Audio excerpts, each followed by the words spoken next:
everyone. I'm your host, Anika Zubair, and welcome back to the next episode of the Customer Success Pro podcast. I am a customer success executive leader, award-winning CS strategist, CS coach, and customer success fanatic. I help CS leaders and CSMs build and scale world-class CS processes and teams. I'm a strong believer that customer success is not a destination, but a journey. And it can be a tough journey, but don't worry, I'm here to help. This podcast was created to help make your CS journey a little bit easier to navigate. Join me every month on this podcast where we will dive into the hottest topics in CS, the newest strategies, and the best practices in customer success so you can make your CS journey a little bit easier. Make sure you subscribe on Apple Podcasts, Spotify, or wherever you listen to your podcast so that you can continue to learn on this CS journey that we are on together.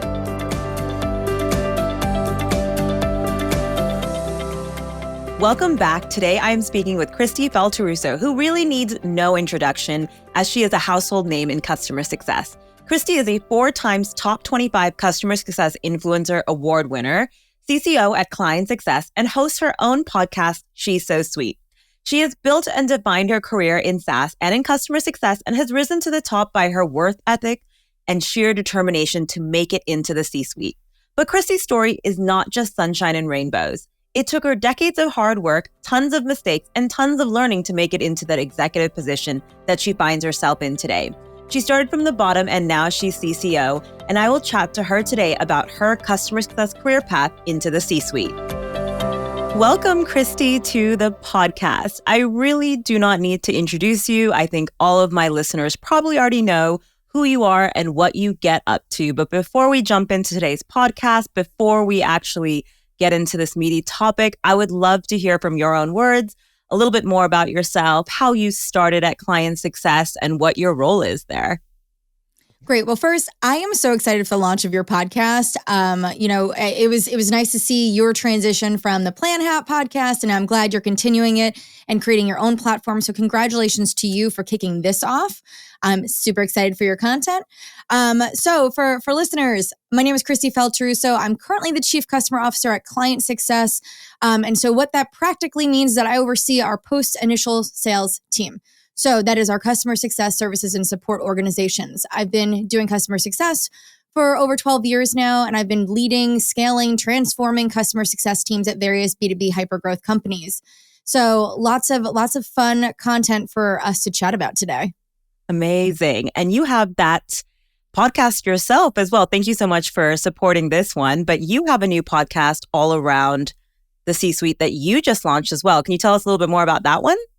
Yes, I would love to. And thank you so much for bringing it up. So I just launched a podcast called She's So Sweet, spelled S-U-I-T-E, and it is featuring all women across all different industries, verticals, disciplines about their own career trajectories into the C-suite. And so we just wrapped up and launched our latest episode, which is with the CRO at Calendly, Jessica Gilmartin. Her story is fascinating. We launched with Miranda and Megan Bowen and Giannis Crisoni. So we've got great content out there already. And we've already secured, I can't even believe it, I already have on the calendar 23 other women that are already booked. I will have the full year's podcast content done before the end of May. So I am super excited. I was actually I was surprised, to be honest with you, because so many women were so eager to share their story for the very reason why I started the podcast, which was, coming up in my professional career. And I don't know if you share the same sentiment, but I didn't have women mentors. I didn't have women to emulate. They just didn't exist in executive senior level roles, right? Middle management, sure, crushing it all day. But when I thought about women in the C-suite or just executive presence, it was lacking. And so growing up, I felt like I had to kind of figure things out on my own and how do I fit in and what's appropriate and what's not. And emulating men as a woman is really not how to get it done. So I was like, you know what? We need to be showcasing more of these amazing women. I'm really trying to figure out how to elevate more CPOs, so chief product officers, CTOs, CIOs, CFOs, because I will tell you, there are so few of those that are female roles. And so I'm just trying to elevate these stories and get them out there. And everyone's been so gracious and humble and transparent and vulnerable. And so I think you're making for really great content so far.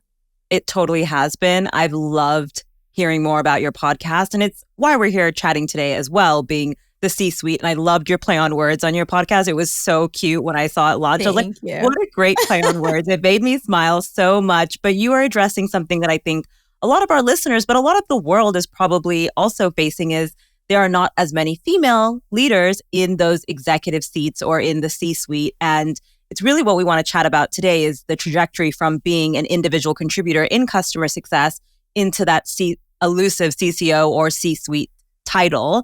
And it is something that I kind of saw early in my career, but not as often. It was really rare. Like you were just saying, early in my career, you saw not even just women, but most people didn't even have like head of or VP of customer success. It was just nice to have. And C-suite is becoming more and more common. Chief customer officers becoming more and more common. And I know with your role at Client Success and the role that you play within the customer success community, you speak to a lot of people that are trying to move their way up. And you've had a really unique story as well when it comes to moving from individual contributor to C-suite. But can you tell us a little bit more about what inspired you to start working in customer success and what kind of led to this trajectory that you find yourself on right now? Absolutely. Listen, I break my career down into Act 1 and Act 2. Act 1, I actually spent the first decade of my career in marketing. So I started off in publishing and kind of went into agency work and really kind of went deep into search engine optimization. So, and really any kind of online acquisition. So think SEO, PPC, affiliate marketing, if these are still things, social media marketing in its early stages. And during that time, I actually used a technology called Bright Edge. And I used it twice. I was the executive sponsor. I used it every day. And I had tremendous success. And so Bright Edge, when I used it, right, it's been around for a long time now, probably very different now, but it really helped organizations manage their search engine optimization efforts. So whether you're doing keyword research or wanting to understand your rankings and how to optimize your content, also you could do better in search, which drove a lot of organic traffic. So used their product twice, huge advocate, big fangirl. But I was in New York, right? And at that time, all of the Silicon Valley startups, they're all in California. There's nothing in New York. I didn't know anything about SaaS. I mean, again, we were in New York. I felt like that was such a foreign world for me. We had agencies and finance, that was our vibe. I was about to say finance, marketing. Right. That's the New York vibe compared to the California vibe. Which now, obviously, they got Silicon Valley, and now we've got Silicon Alley in New York. And so definitely different these days. But, we think over a decade ago, it just wasn't as prevalent in New York. So I basically had said to them, I was working at a company using their product. And I said, hey guys, if you ever open an office in New York, because remote work was not a thing, if you ever open an office in New York, let me know. I want to come work for you. I love your product. I get this space. And so they did, and then they did. They opened an office in New York in 2012. They had 3 people, small little space in a big building in New York. And I was their 4th hire, and I was building out customer success for the East Coast in their enterprise segment. Now, at the time, I started off as a senior customer success manager. So I came in. At that point in my career, I was a director of marketing and kind of led teams and, had my whole shtick. And so moving back into an individual contributor role, I was kind of weirded out a bit. I was like, is this weird? Am I taking a step back? Is it what am I doing here? I also knew nothing about SaaS. I don't think I even knew what SaaS stood for. I love hearing that, by the way. That is, as someone who's an icon in the CS SaaS world, you didn't know what SaaS stood for. That has to be the best quote. Oh my God. Everything. It was literally a foreign language when I got there, and it's all these weird acronyms, like NRR and GRR, and we're CSMs. And I'm like, what? Everyone had an Ivy League degree. Everyone went to Duke or Harvard or Stanford or Wharton. And I was sitting here with my little Long Island University diploma, my bachelor's degree, which I was so proud of in public relations. And I was like, who are these people and what are they saying? So imagine little old me. I'm sitting around and I'm like, I'm the dumbest one in the room almost every day in my early stages of my career. And so it was really tough. It was interesting moving into that. But I had a ton of fun learning. But I'll tell you, the one thing that I think contributes to my career, and we're going to talk a bit about that, is I may never be the smartest person in the room. I will outwork anybody in the room. And so I will tell you that I grew up with strong work ethic and grit like nobody else. And I would always commit to just like, I will figure it out. I will learn it. I will work hard and I will grow. And I feel like that's the foundation I built my career off of.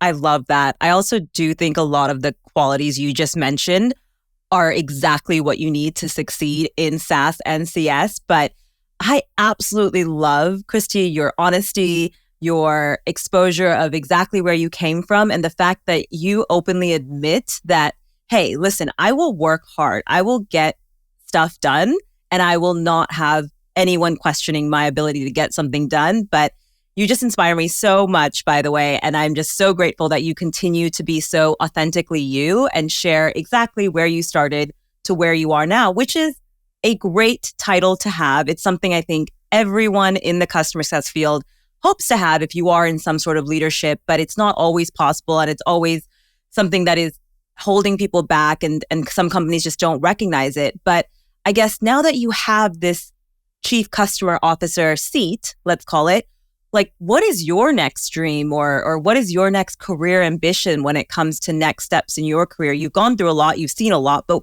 what would be next, I guess, for you? So I gotta be very honest. Anybody who's worked in a startup environment understands that every year it's dog years, right? So for every year you're spending, it feels like 7 at least.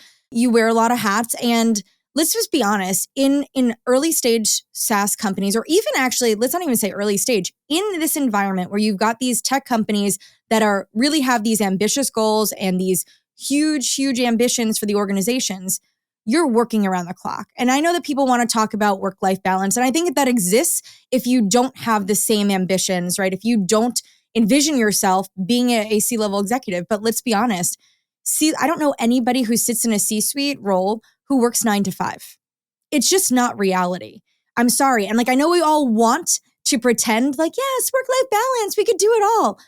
I'm a mom, I'm a wife, I'm a daughter, I'm a dog mom, right? Like, I have a lot of roles and responsibilities outside of work, but the reality is work doesn't stop. It's on my phone, it's in my computer, I'm in my office all the time. And so, it is really tough. So when I think about my next move, first, I will probably stay at Client Success for as long as they'll have me.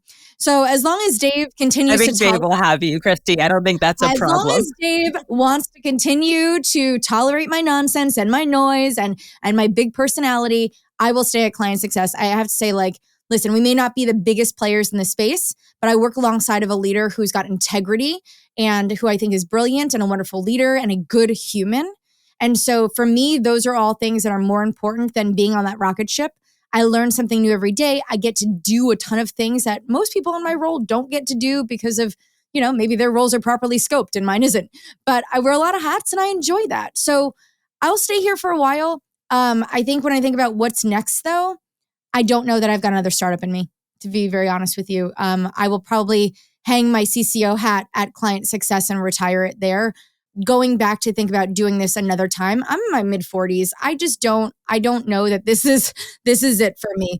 So I probably will want to either, I probably want to explore the investor route, to be honest with you. I have made some investments in some organizations, and I've really been excited about that. My husband works in finance, so I think collectively the two of us are designing our portfolio very strategically. And so I think I probably would want to go that route.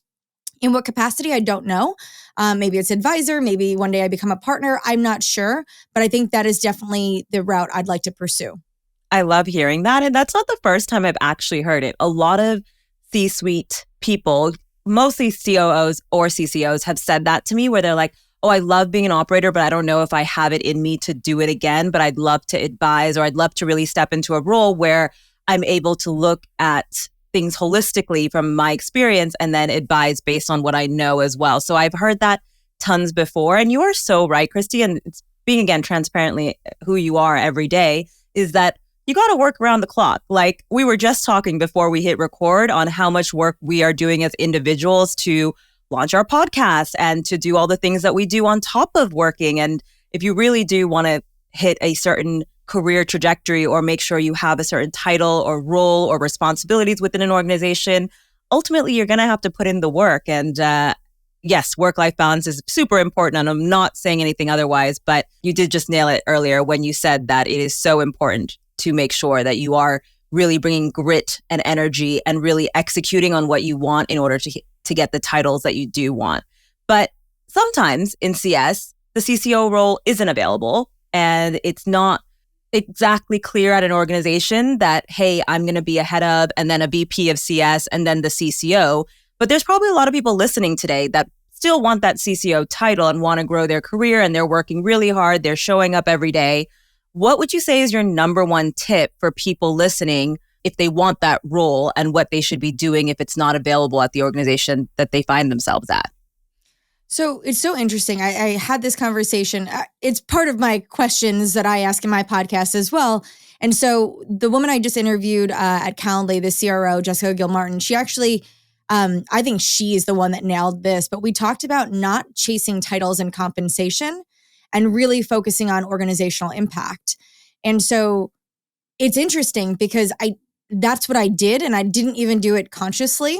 Listen, of course, early in my career, I was a title chaser. I don't know anybody who isn't, right? Like you're a manager and then you're like, I can't wait till I'm a director. I want to be a senior director. I want to be a VP, right? Everyone's got these ambitions of like title and compensation and all these things.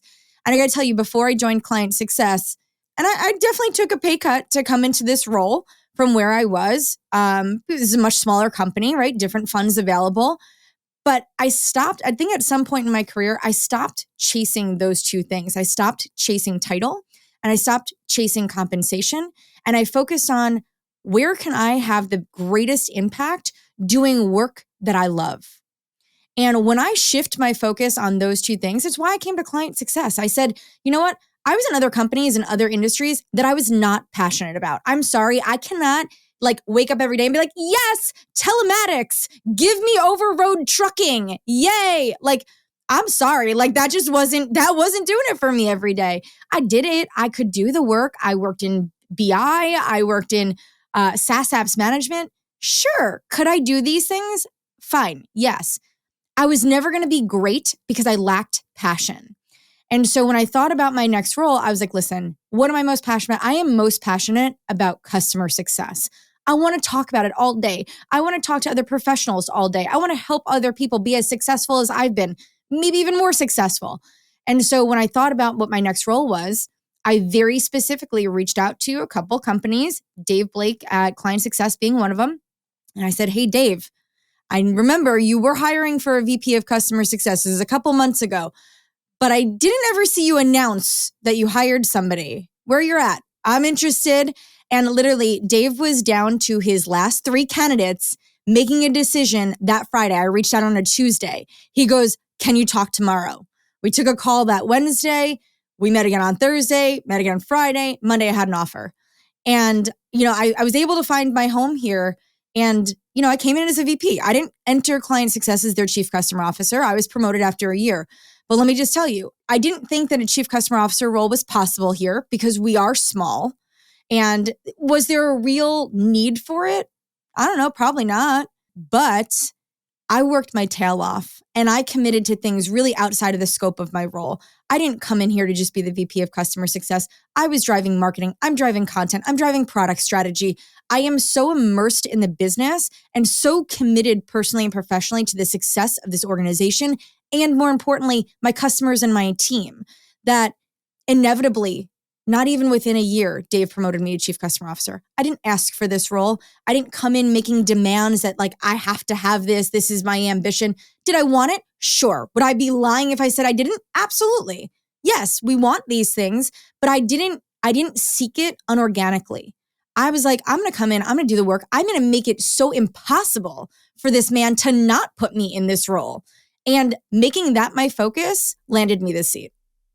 I love it. I always love hearing the stories of early days of Kristi and coming into client success. I still remember it being announced too. I was like, whoa, that seems like a whirlwind. And like Kristi and I are also friends for those of you listening. So we text regularly. And when I saw it, I was like, oh my gosh, Kristi, I feel like last week you were telling me something totally different. And now this week you're joining client success, which is a huge win. And I always tell Dave this too. You like lucked out with getting Kristi. And it's so obvious. Like you just said, you put in the work, you bring grit, you really show up authentically every single day, and you really want to be the best human and also the best leader possible, which results in you getting that promotion. And I think that some people really need to recognize that it's not just all flowers and sunshine. There was a lot of work behind everything that you've been doing. You stepped outside the scope of your role. You decided to really put in the work at a smaller organization, and all your work paid off because you were then promoted without asking for it.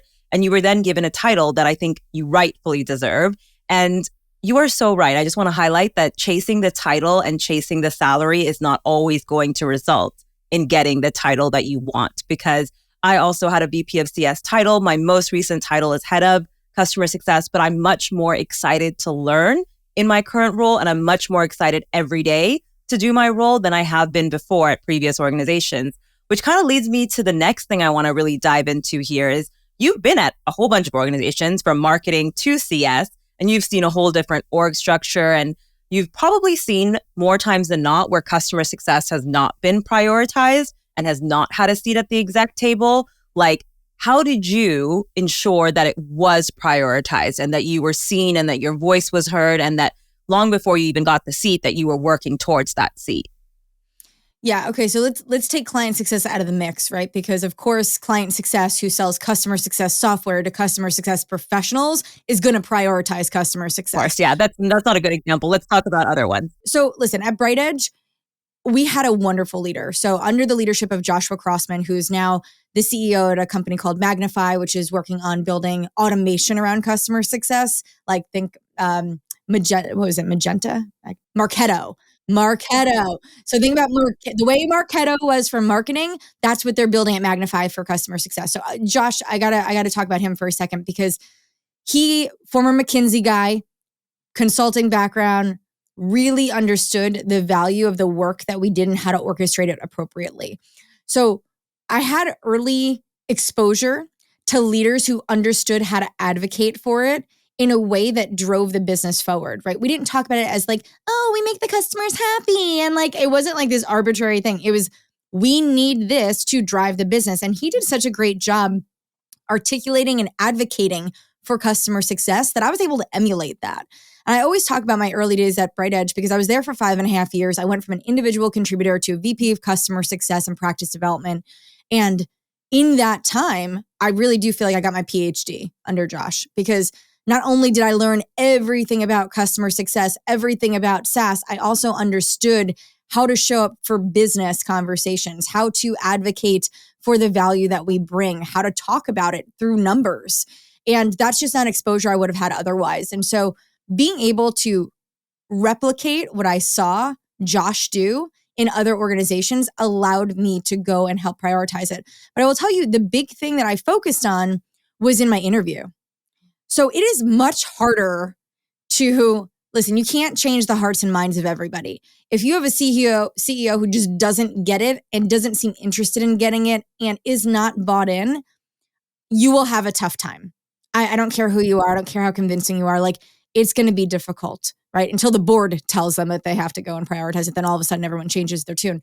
But changing the perception of a CEO who just doesn't get it and doesn't see value in it, it's going to make your job 100 times more difficult.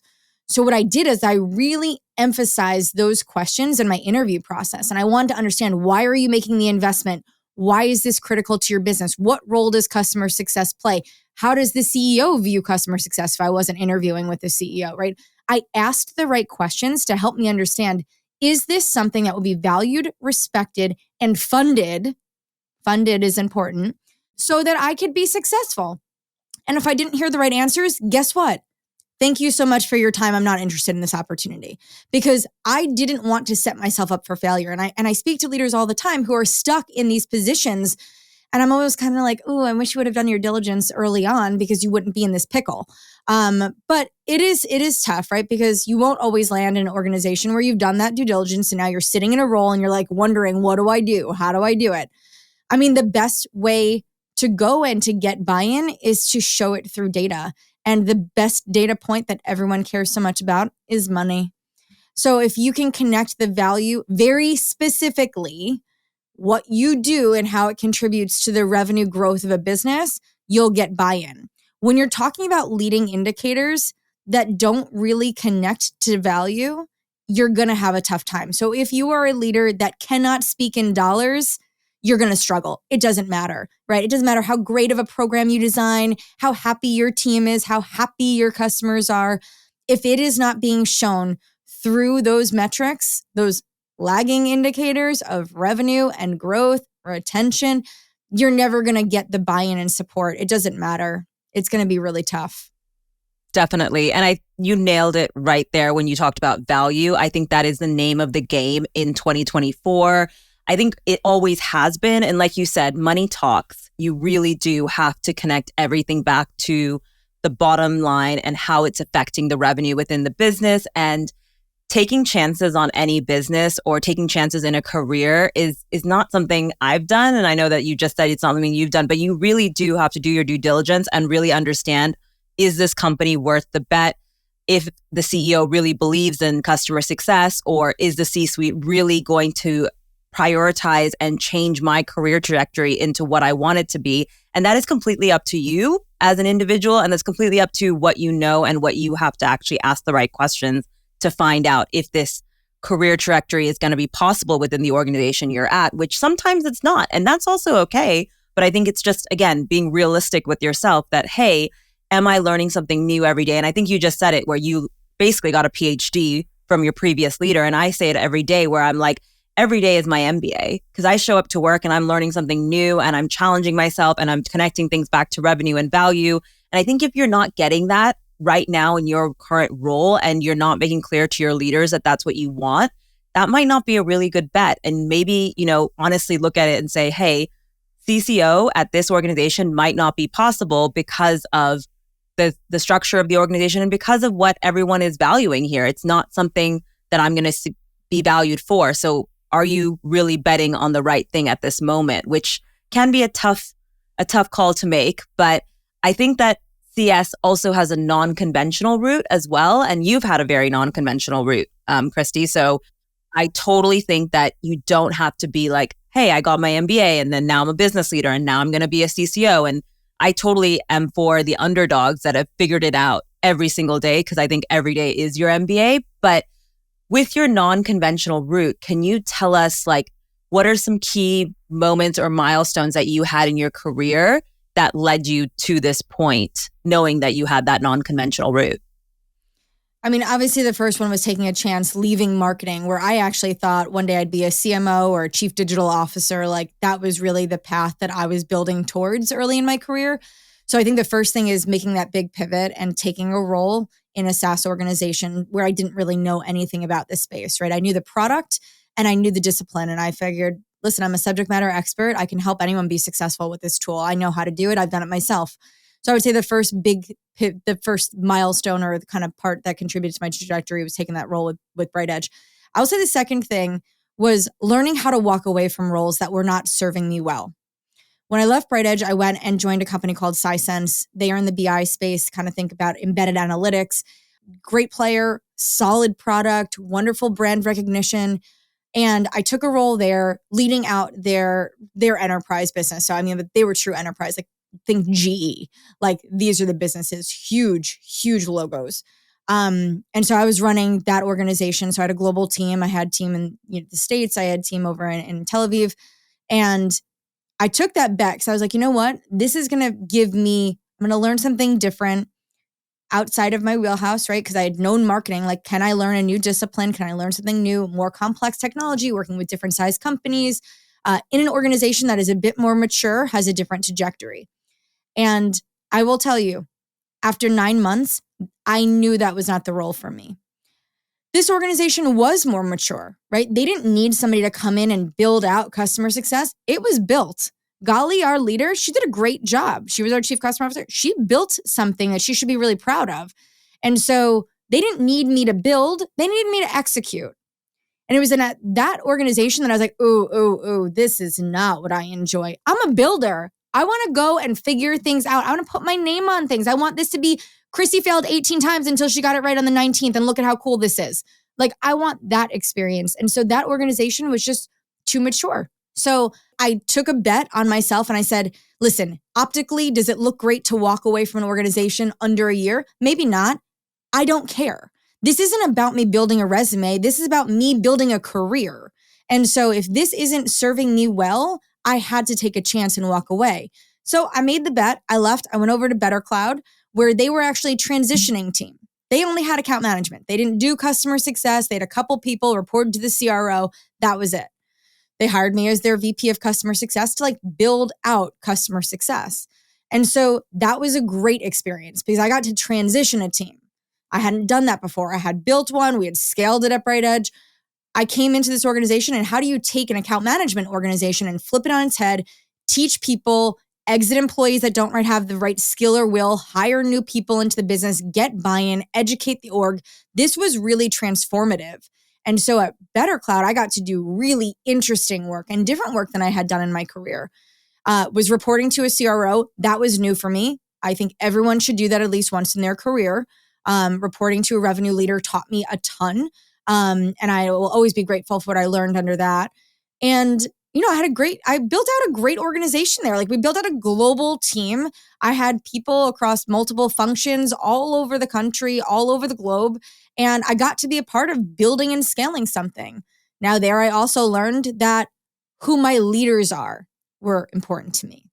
And so at that organization, I had a leader who did not serve me well. They did not advocate for me. I had somebody who threw me under the bus quite a few times. I was not supported. Sadly, this was a woman. And to be very honest with you, I could see what was happening. I didn't like where this was going. And I decided to take my career into my own hands. And I left. And I left prematurely. I felt like, you know what? It was really sad for me because I had built so much. But I was like, I have to make a move because this relationship is toxic. I don't deserve to cry. Nobody deserves to be unhappy. But the stress and the anxiety and how I was compromising my mental health working for this individual, I was like, no more. And so decided to leave. And I was there for a year and a half. And I felt like I did great work in my time. I have zero regrets. But I also learned that leaders who I report to really matter, right? So now I learned I got to find an organization where I could build because that's where my passion lies. Next lesson learned, I got to find a leader who's going to mentor me, inspire me, guide me, invest in me, believe in me, right? Those were things that were really important to me. Took on to my next organization. Again, I got to now transform customer success. I had account managers, turn them into CSMs, build this out, scale it all over again. Did it during the pandemic, had great experiences, but this is where I learned I had no passion for the product. This is where I'm in telematics. And it's like, what is telematics? I don't know. We're monitoring truck drivers. Literally, that's what our technology does. It's like, is there hard braking? Are they speeding? Are we swerving? Important technology. I could not be passionate about that. And so at that moment, I was like, you know what?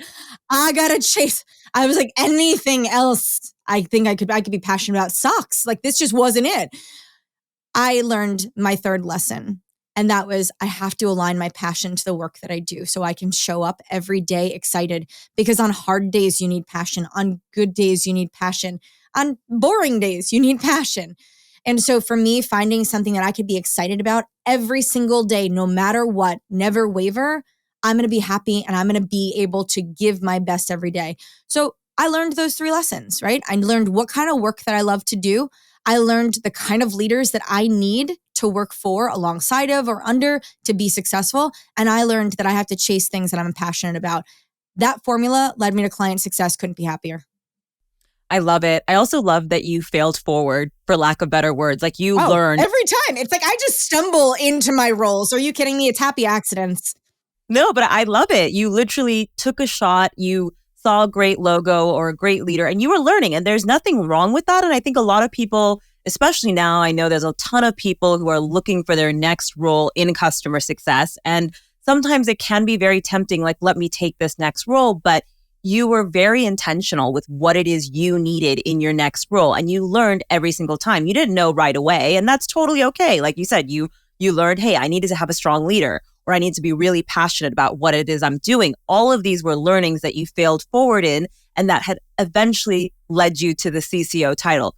Of course, you wanted the seat, you wanted the title, but a lot of it came from you taking bets on yourself, taking bets on certain organizations, and really making sure that everything that you're doing every day was shaping you towards the career that you now have, which is so inspirational to hear, but also just nice to know the reality.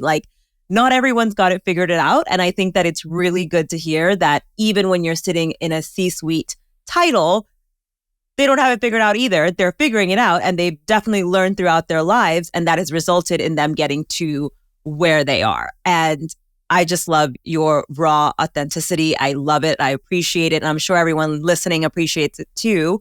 We've talked a lot about your career. Let's talk about what you do now as a CCO and what it is like you're responsible for day to day, because there's probably a lot of people listening who are CSMs, head of CS, VP of CS. They want to move up into that role, but they might not know what to train on or what to focus on today. So what are your daily responsibilities that you would say to aspiring leaders that they should be doing in order to sit into that seat?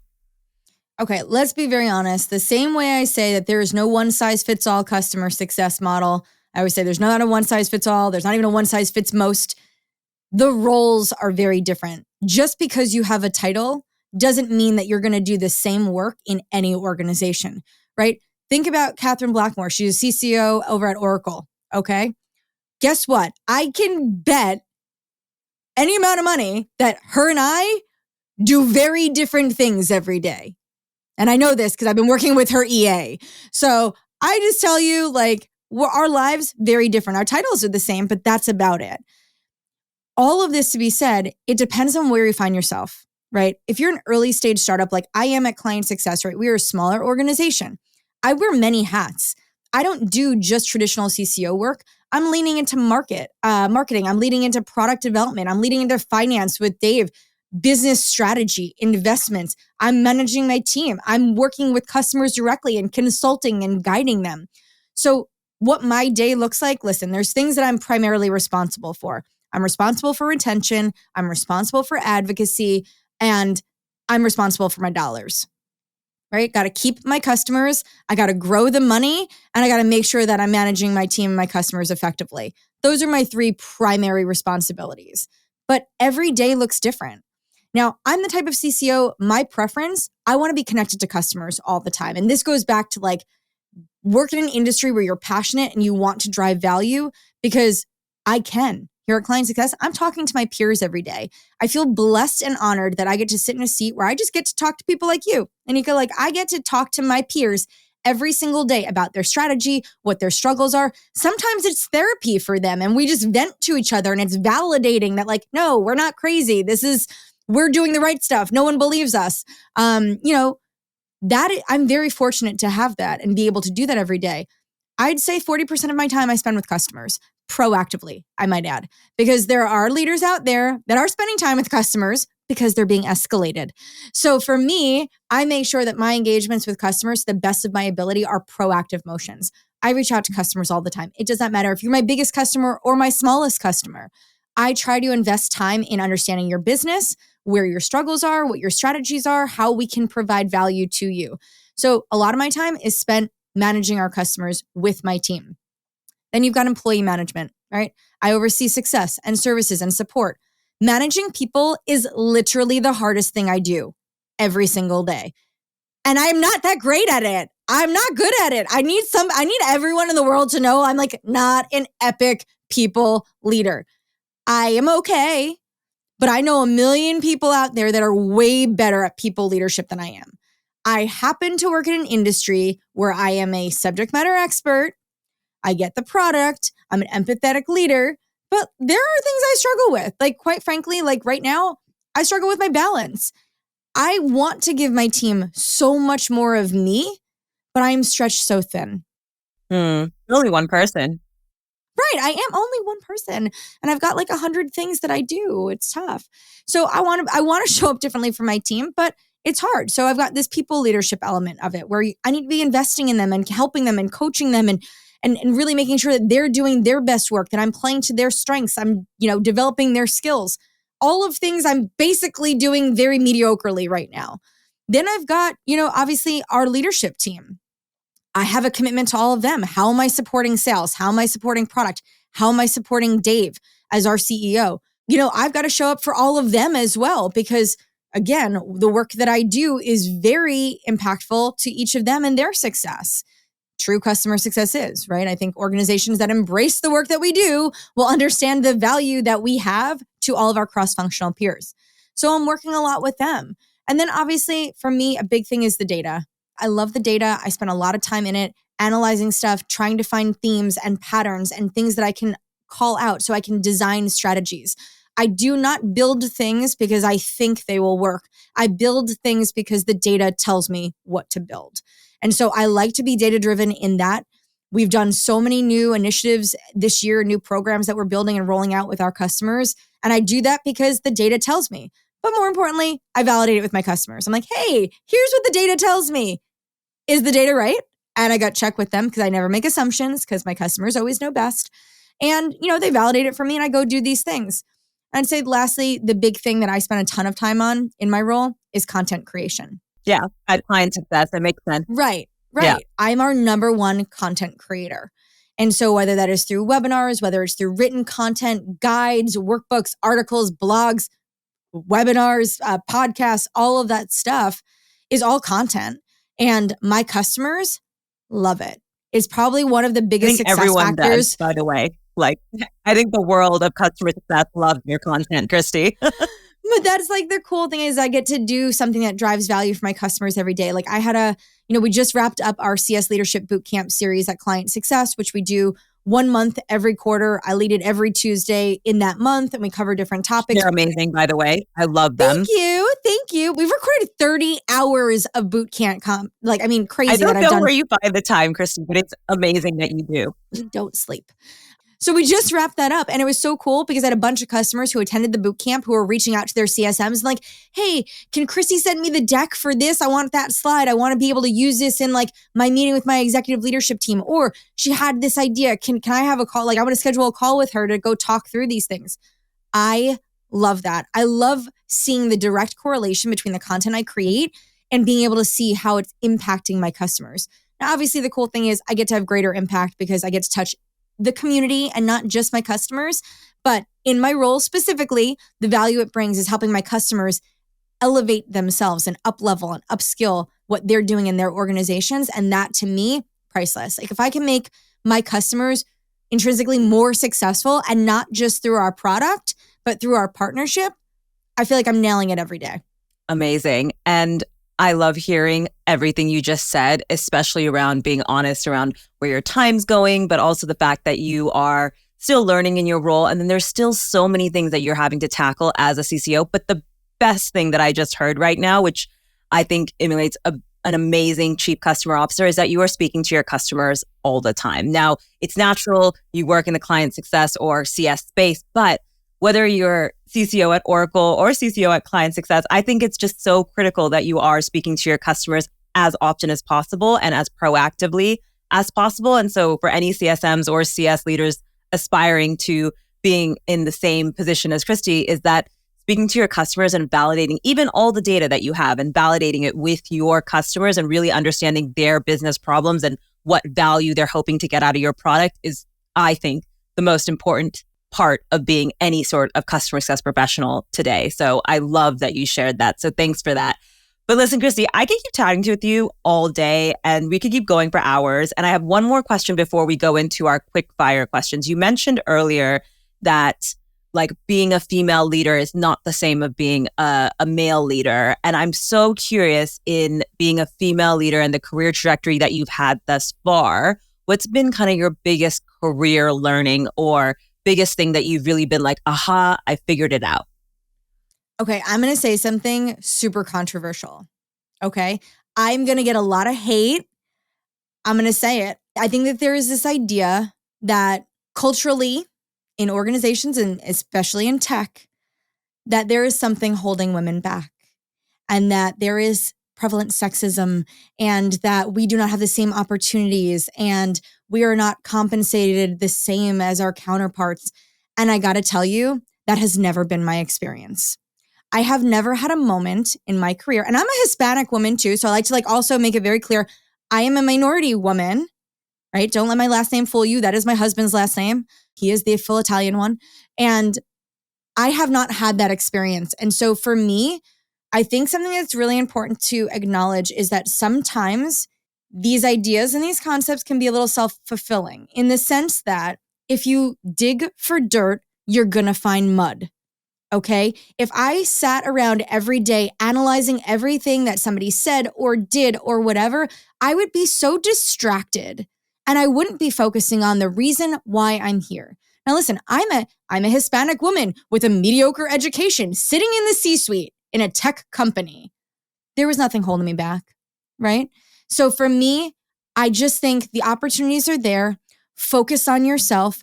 Focus on what it is that you want to achieve and accomplish. Let that be the thing that consumes your time, your attention, and your energy. And I promise you, it does not matter what title you have. Success will find you because success comes in a million different shapes and forms.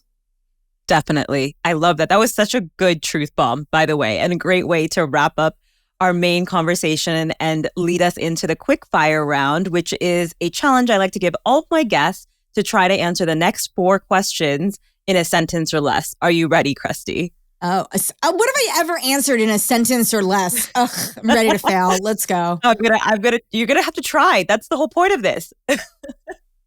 Right. How many words are in a sentence just curious? I don't know, actually. See? Okay, great. I will ramble. Go. Let's go. I'm going to do it. Amazing. Okay. So the first question is, if you could predict the future, what do you think is next for CS, or what would CS focus on next year? AI is going to change everything for us. It's going to drive proactivity, productivity, and personalization. That was a sentence, Kristi. That was great. Okay. You're doing well so far. Let's do question number 2, which is, which app or software do you use every day or week on your phone or laptop, and why? LinkedIn. It's LinkedIn. It's on my phone. It's on my computer. It's up all day. It's LinkedIn 100%. Okay. And I could totally see why that's the case. I see you on LinkedIn all the time, so it makes sense. Okay. Next question is, if you could change one thing about customer success, what would it be? I'm going to say something else very controversial. I'm going to say it's our victim mindset. I feel like customer success wears a chip and feels like nobody gets us, nobody supports us, we're not funded. But it's because I don't think that we are presenting ourselves with the impact that we drive for businesses. So I'm going to say, if you're in customer success, ditch the chip. Ooh, so many good things in this podcast, Kristi. There's just so many things that I'm excited to hear what everyone has to say about. I'm not. Disable comments, please. Awesome. Last question is, who do you think should be my next guest on this podcast? Ooh, I don't know. Because I don't want to list anybody who's part of mainstream customer success. So I'm not going to say Jay. I'm not going to say Jeff. I'm not going to say Miranda. I'm not going to say Jan. Like, I don't want to list these people. And it's not because I don't love them and think that they're brilliant, but they're everywhere. So I want to give somebody who has a lesser heard voice, who is driving impact, and I want that to be your guest. So we're going to leave this as a cliffhanger, and you're going to add it in the comments when I go back to my desk and I give you a solid name. So I'm leaving you all with a cliffhanger, and you're going to have to go and read the comments or go figure this out, and Anika will post who I actually recommend. Yes, I will do that. I'll put it in the show notes, and I'll put it in a comment saying, this is who Kristi actually recommends. And if you are one of those voices that are not heard, please do email me. I do want to have you on this podcast as well. But Kristi, this has been an amazing conversation. Thank you so much for your time, your energy, your authenticity. I loved every second of it. If our listeners have any more questions, they want to follow up with anything that you've said, what's the best way to get a hold of you? Head over to my website, KristiFaltorusso.com. Plenty of ways to access me. There's links to my LinkedIn. There's comments. You can go email me, call my cell phone. I don't care. I'm readily available. So I would say, go to my website. You'll find everything you need to reach me. Amazing. And I will put all of Kristi's information down in the show notes. Thank you again, Kristi. I absolutely loved this conversation. Thank you so much, Anika. And good luck to you on your podcast. Thank you for listening to the Customer Success Pro podcast today. I hope you learned something new to take back to your team and your company. If you enjoyed today's episode, please can you take 1 minute to give me a positive review on Apple Podcasts?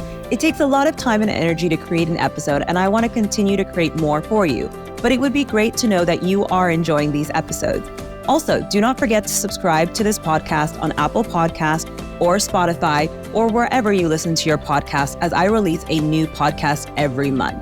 And if you have any topics that you would like me to discuss in the future, or you would like to be a guest on this podcast, please feel free to reach out. All my contact details are in the show notes. And if you enjoyed this episode, don't forget to share it because sharing is caring. Thanks again for listening and tune in next time for more on customer success. Cheers to your CS journey and catch you next time.